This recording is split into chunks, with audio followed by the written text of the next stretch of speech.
So guys, welcome back po sa aking vlog guys. So ngayon guys, nandito naman tayo sa Mabinay guys, sa Kampanunan Lower guys. So, ito pong makikita natin dito guys. Ayan po guys.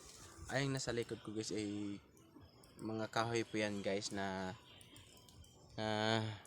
namamatay sa tag-araw guys. Yan po ang tinatawag dun sa Tagalog na pepper tree guys. So ito pong makikita natin dito guys sa ating lugar sa Kampanunan Lower from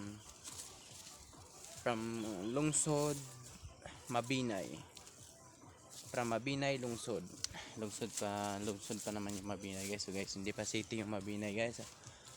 Ito po ang lugar na kabilang lang din sa Mabinay guys, Mabinay Negros Oriental guys. So malapit na po tayo sa Occidental guys. So ito Mabinay guys, pag magbabiyahe tayo papunta doon guys, Mabinay to Occidental na po ang dulo doon guys. So guys, so yan guys, nandito pa tayo sa Mabinay Negros Oriental guys. So sa susunod nating vlog, baka may time tayo na pupunta tayo sa